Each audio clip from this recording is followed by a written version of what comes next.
Hi, I'm Sven from Baker's Kitchen, and our customers is mostly moms and people that like to stay healthy.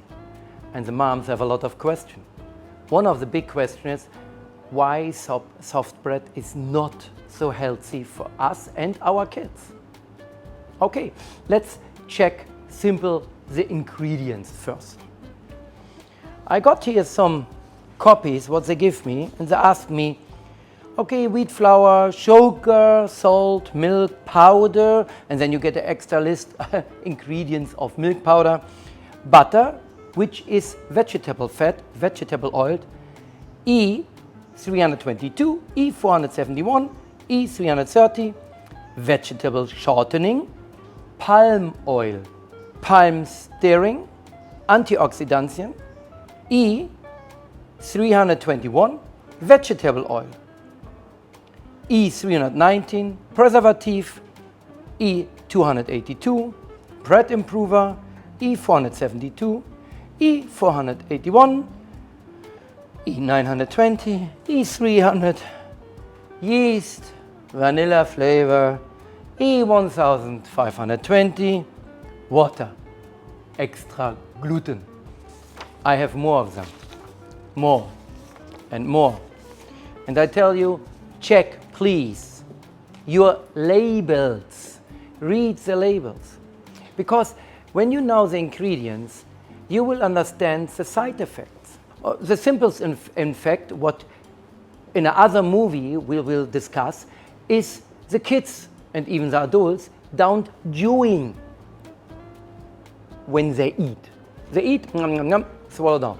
Then you have the problem that the starch, you know, bread is done from flour, and flour have a lot of starch, is in your guts, in your digesting system, sugar. But if you're chewing, your saliva already will start to digest and split starch in sugar.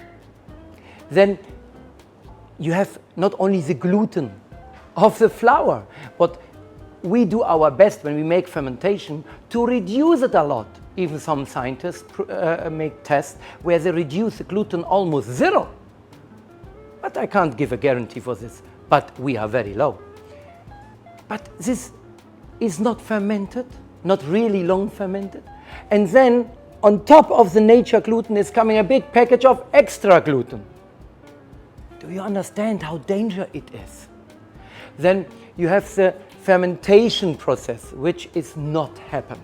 Now, the fermentation process, he reduces not only gluten and not only starch, he reduces also other like fatty acids, which holds the nutritions to be not out, to absorb in your gut, or the FODMAPs, which is a kind of sugar, which make pain and problems and inflammations in our guts, or the ATIs. This is enzyme inhibitors.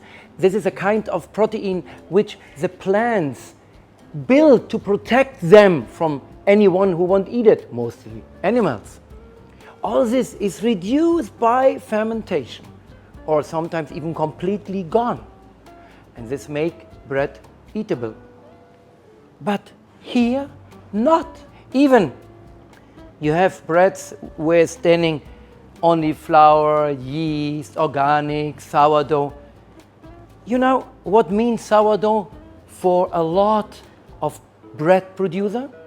You mix your dough with yeast, salt, water, flour. They don't put extra things in. This is mostly done by the millers, many times, not always.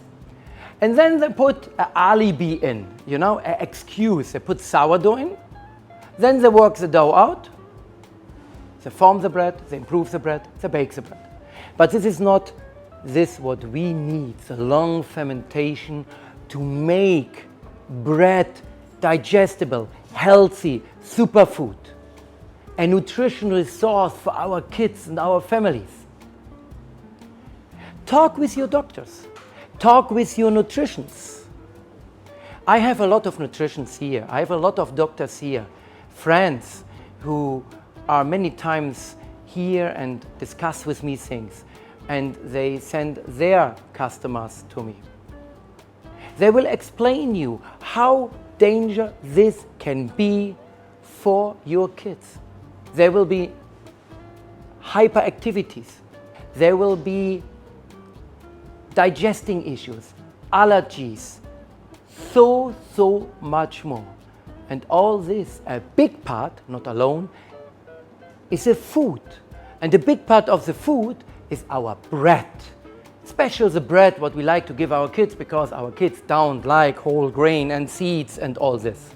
I know this. I'm a father.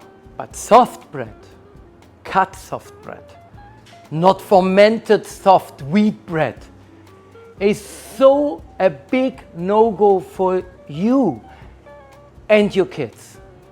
Please think about it, search about it, educate yourself. Whenever you have a question, send me a WhatsApp, send me an email, and you will see what a fantastic bread you can find for you and your kids. See you soon.